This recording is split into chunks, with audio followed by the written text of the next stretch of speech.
We got a couple of things that we got to talk about. So listen, if you haven't subscribed to the channel, go ahead and hit that subscribe button, hit that notification bell button. And like I say all the time, smack that like button. Let's get into the tea. Kenya Moore, what we didn't, the pieces for me, I'm just going to go ahead and tell you like this.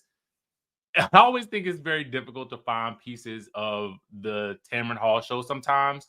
So I kind of have to rely on social media until they put the clip out, right? But you can see the entire clip now on YouTube for those of you guys that may have missed the show, or you can always go to some of our favorite sites like the Bravo Shade Room, the Neighborhood Talk, to actually get the clips, especially with the headlines as they've been posted.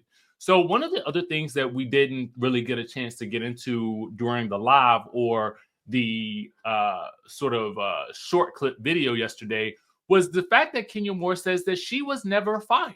She clarifies she is still under contract with the network. She says she is still employed by the network and that she is still getting paid and that she was never under investigation for Revenge P.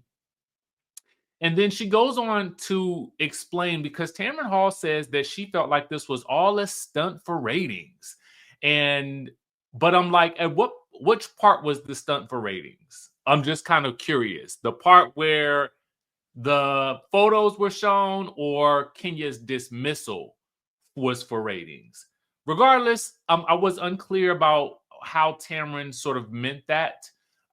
Because she says that, I guess, because she's like, well, how is it that you are still under contract with the network if all of this was said to take place? Why would you still be under contract with the network, right? So Kenya basically goes on to explain why she's no longer there, and the explanation was that they were filming, and some of the new girls, they come in and they want to make a moment. And essentially that Britt was poking the proverbial bear, okay? And that is what led to Kenya Moore feeling unsafe, thereby researching Brittany to expose her and let the people know who she really is. That's what the gist of it was.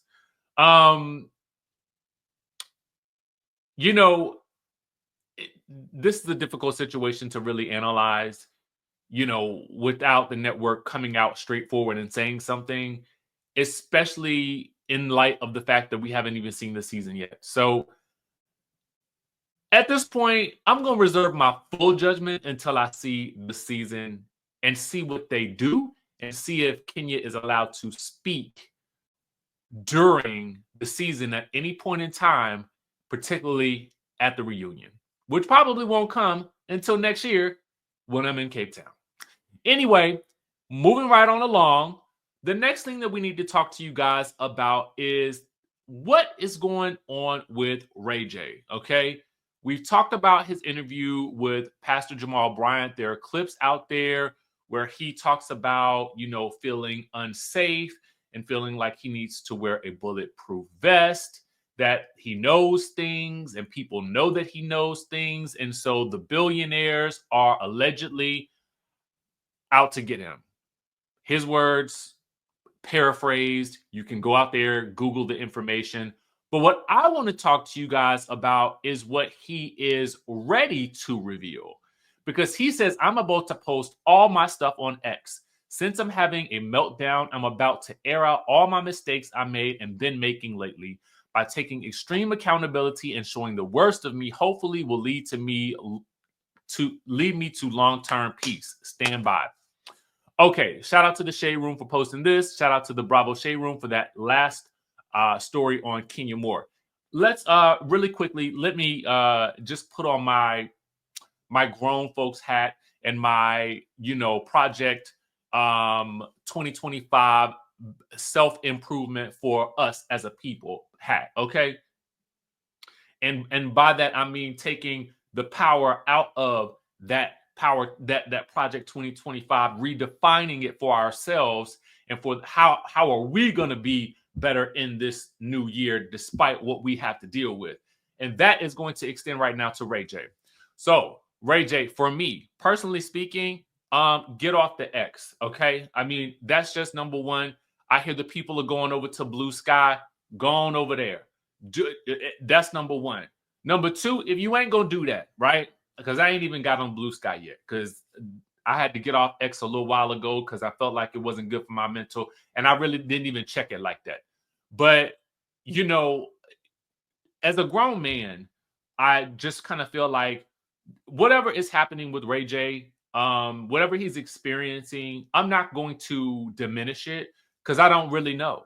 But what I can say is that I do feel like these issues probably need to be dealt with offline, whether they be with a therapist, a pastor, God, prayer, going into the prayer room, whatever you need to do, psychologist, psychiatrist, whomever. I would say stop running your mouth online if you are afraid of these people. And maybe this is this cry for help. I really don't know. But what I do know is I just feel like some of these issues could be curtailed if he got the perhaps help that he needed offline. And I'm not diagnosing him with anything because I don't know his situation. The only thing that I can say is that I see somebody who it feels like is seeking either some form of help or attention. And I feel like the best way to really get that form of healing treatment, potentially, I can't police how people do that, is probably through therapy. And that is going to be, I'm not sponsored by BetterHelp, but I think BetterHelp is needed. And that's all I'm going to say. I don't find this funny. I just find it to be troublesome for him and for his family. And I just hope that whatever he is going through, that he ultimately finds peace in some other shape, some way, shape, or form. Because I don't necessarily know that revisiting all your past mistakes and laying them out on the Twitter is going to be what you need to do, unless you're just trying to bring people back over to Twitter. So here's what I would say to anyone out there who is potentially going through, going through and through right now, right? We're going through this tough period of time, especially post-election, and we're hearing all the things that are happening, and we're hearing about the cabinet picks and all of these things, and we're probably wondering what's next. What do you do? What can we do at this point? And a lot of us are just as soon as trying to ignore most of the news as we possibly can, because at this point in time, whatever is going to happen is going to happen within the government. Okay. But what can you do? What can you do for yourself? I mean, I feel like one of the best things that we can all possibly be doing in this day and time is to preparing our families for whatever is going to come. Okay. So what that means for me is getting the money up, finding ways to get your money up. Okay. Finding ways to get your passport game going, finding ways to get out of the country, if you need to take breaks, to get away from it all, to work remotely, to move if you need to. That's why we're doing these trips in 2025 for our group. Now, listen, as much as I try to help people on this channel, as much as I try to say, hey, listen, take part in these trips, they definitely change your perspective. I can only do so much. Now, again, I think we have a couple more $200 off on the Thailand trips. So definitely tap into that. The links are in the description down below. The Cape Town trip is active as well.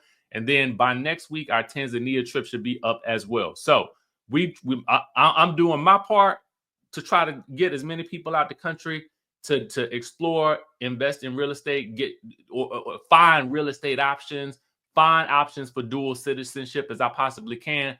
So keep it locked onto the channel, and we're going to keep doing our doggone thing. And with that being said, I will catch you guys in the next video.